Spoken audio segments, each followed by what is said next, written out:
እኔ እኮ ከሙስሊሞች በጣም የሚገርመኝ ነገር በቲክቶክ ፌመስ ነኝ። ከግማሽ ሚሊዮን ወይም 1 ሚሊዮን ተከታይ አለ።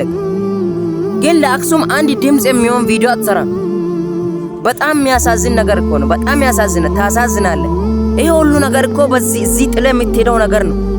ግን እዛ ጋር ሙስሊሞች ወንድሞች እዛ እየተጎዱ ነው። መስጊድ አትገቡም፣ ሰላት አትሰግዱም እየተባሉ ነው። በሂጃባቸው ሴቶች ካልተጋለጡ ትምህርት ቤት ገብቶ አይማሩም እየተባሉ ነው። ግን ፌመስ ቲክቶከር ሆነ አንድ ቪዲዮ ለአክሱም ሙስሊሞች አትሰራም። በጣም ሼም ነው። በጣም ይሄ ቪዲዮ ለትላልቅ ቲክቶከሮች ለፌመስ ቲክቶከሮች አድርሱላቸው።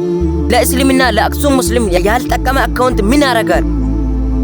አያ ይሄን ልጅ የኔ አካውንት ለአክሱም ሙስሊም ካልሆነና ለአክሱም ሙስሊም ድምጽ ካልሆነ አካውንቴ ሪፖርት ተደርጎ ሊዘጋ ነው፣ አልፈልገውም አለ። አንተ ግን ፎሎወርሶች ቤተሰቦች ይደብራቸዋል። ለዛ ነው ለአክሱም ሙስሊም ቪዲዮ ማሰረው። ወላሂ የውመል ቂያማ ቀን ትጠየቃለህ። አድርሱላቸው ለትላልቅ ቲክቶከሮች።